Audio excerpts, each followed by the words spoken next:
News देश और दुनिया की बड़ी खबरों पर है हमारी पैनी नजर। तो आइए नजर डालते हैं आज की बड़ी खबर पर। कैमूर जिले के रामगढ़ विधानसभा उपचुनाव को लेकर भाजपा प्रत्याशी अशोक सिंह ने आज नामांकन दाखिल कर दिया है। वहीं रामगढ़ उच्च विद्यालय के मैदान में जनसभा का आयोजन किया गया था, जहां 2 उप मुख्यमंत्री सहित कई केंद्रीय मंत्री ने इस कार्यक्रम में शिरकत की है। मंगल पांडे ने भोजपुरी में भाषण को संबोधित किया, तो वहीं सभी लोगों द्वारा परिवारवाद को लेकर जगतानंद सिंह पर हमला बोला। कहा कि वहीं जंगल राज को लेकर लालू यादव पर भी हमला किया गया है। मंगल पांडे ने कहा कि जिस तरह से नामांकन का दृश्य हम लोगों ने देखा, वैसा अभी दृश्य नहीं देखा। एक तरफ भ्रष्टाचार और विकासवाद, परिवारवाद की लड़ाई, तो दूसरी तरफ विकास और ईमानदारी की लड़ाई है। डिप्टी सीएम विजय सिन्हा ने कहा लालू की सरकार ने बिहार को अपमानित करने का काम किया, बिहार को लूट हत्या में बदल दिया है। जब दोबारा अवसर मिला तो फिर महामारी में झोंकने का काम किया है। इस बार अगर रामगढ़ से अशोक सिंह को आप लोग जिताते हैं, इस 1 साल में विकास की उतनी गति बढ़ाएंगे जितना 5 सालों में नहीं बढ़ाई गई है।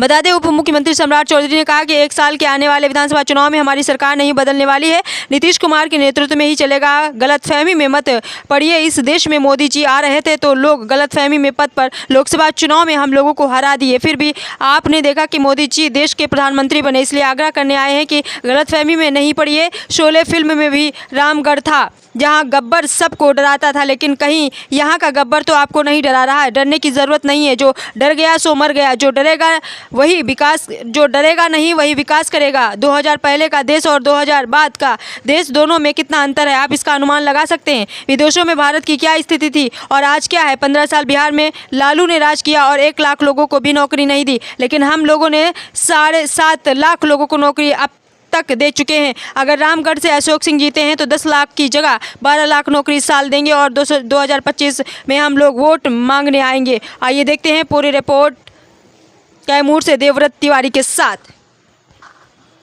आगे बढ़ाना है। 2020 में जब एनडीए की सरकार बनी साथियों, नीतीश कुमार जी ने 7 निश्चय पार्ट 2 लाया और कहा 10 लाख सरकारी नौकरी देंगे। हम आपको स्वस्थ करते हैं। अशोक सिंह जी को चुनाव जिताइए, 2025 में वोट मांगने आएंगे। 10 लाख नौकरी नहीं, 12 लाख नौकरी देकर आपके बीच में वोट मांगने आएंगे। सर, लोग कहते हैं बिजली बिजुरिया बाबा। अरे बिजली सिर्फ अपने लिए नहीं होता, इस पूरे समाज के लिए होता है सर। और देश के यशस्वी प्रधानमंत्री जी को याद कीजिए, 2014 में प्रधानमंत्री बनने के बाद उन्होंने कहा कि हम 2016 तक गांव-गांव बिजली पहुंचाने का काम करेंगे। और नीतीश कुमार जी ने 2017 में एनडीए में आने के बाद कहा 2020 तक घर घर बिजली पहुंचाने का काम। पहुंचा कि नहीं पहुंचा? पहुंचा ना। अब मोदी जी ने कहा है साथियों, ये जो सूर्य बाबा है, ये जो भगवान सूर्य है, इनका आशीर्वाद लेना है और 1 करोड़ परिवार को हम सोलर युक्त बिजली देंगे और उसके घर में बिजली बिल आना पूरी तरह समाप्त करा देंगे। बिजली बिल मुक्त करने का काम किया जाएगा। इसलिए साथियों, आग्रह और निवेदन कर रहे हैं। और बिहार की सरकार तो अपने आप में किसानों की चिंता करती रही है साथ। जहां बिजली हम 3 रुपया 4 रुपया, हम बाजार में 6 रुपया खरीदते हैं और आपको 2 रुपया, 2.25 रुपया देने का काम करते हैं सर। लेकिन अभी हम लोगों ने तय किया कि हमारे जो किसान जो भी कनेक्शन लेने का काम करेंगे, उसको मात्र 64 पैसे के हिसाब से प्रत्येक यूनिट बिजली देने का काम करेंगे साथियों। आप सोचिए, किसानों की चिंता, नौजवानों की चिंता, बेरोजगारों की चिंता।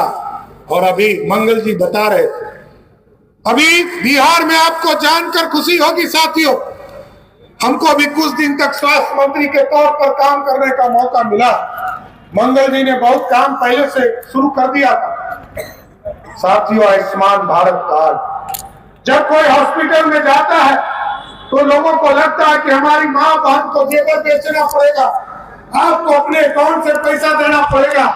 लेकिन मोदी जी और नीतीश कुमार जी ने तय किया, मोदी जी ने 6,28,00,000 लोगों को, 6 करोड़ 28 लाख लोगों को मोदी जी का आशीर्वाद मिला। और नीतीश जी का लगभग 3.25 करोड़ लोगों को, मतलब लगभग 10 करोड़ लोगों को आयुष्मान भारत कार्ड दिया।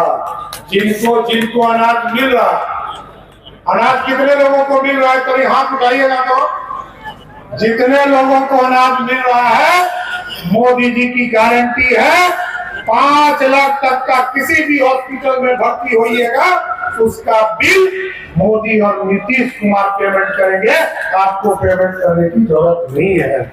इसलिए विकसित भारत नीतीश कुमार जी और देश के प्रधानमंत्री नरेंद्र मोदी जी दोनों मिल करके जिस बिहार के अंदर विकास की गति को बढ़ा रहे हैं, सामाजिक सौहार्द को बढ़ा रहे हैं, और उस भ्रष्टाचारी जो बिहार को शब्द को गाली बनाया, उससे मुक्ति का आप सबसे बड़ा आधार नींव रखने का काम रामगढ़ की जनता और मतदाता करेगी। एक बड़ी जिम्मेवारी आपके कंधों पर है। एक संदेश जाएगा, क्योंकि उस राजद के प्रदेश अध्यक्ष के रूप में जिस तरह से ये अपने सभी बच्चों को, किसी को लोकसभा, किसी को विधान परिषद, किसी को विधानसभा, इसकी जवाब आपको देनी है। हर समाज में अच्छे लोगों की जमात है, जो जमीन पर मेहनत करता है, पसीना बहाता है, सबके विश्वास को जीत करके आता है। अगर जो परिवारवाद की जिम्मेदारी बढ़ी तो लोगों के मनोबल गिरेंगे, विश्वास टूटेंगे। लोग जातीय जहर के लहर से समाज को बांटकर अपनी दुकानदारी चलाना चाहता है, इसका भी जवाब आपको देना है। हर समाज के लोग मिलकर 13 तारीख को विकास की बहुत सारी चर्चाएं हो चुकी, 13 तारीख को सब मिल करके आपको कमल का बटन दबा करके अशोक जी को विधानसभा आप भेजेंगे। विकास की गति आपकी पूरी तेज रफ्तार से बढ़ेगी, और एक संदेश भी जाएगा कि बिहार में अब जाति का जहर का, ये परिवारवाद की जिम्मेदारी नहीं चलेगा। बिहार में अब विकासवाद का, जो सबका साथ सबका विकास का मंत्र है, वो चलेगा। बिहार में शांति और सामाजिक सौहार्द का माहौल बनेगा। यही निवेदन, यही आग्रह करने के लिए आप सब लोग संकल्पित होकर, और आज माता की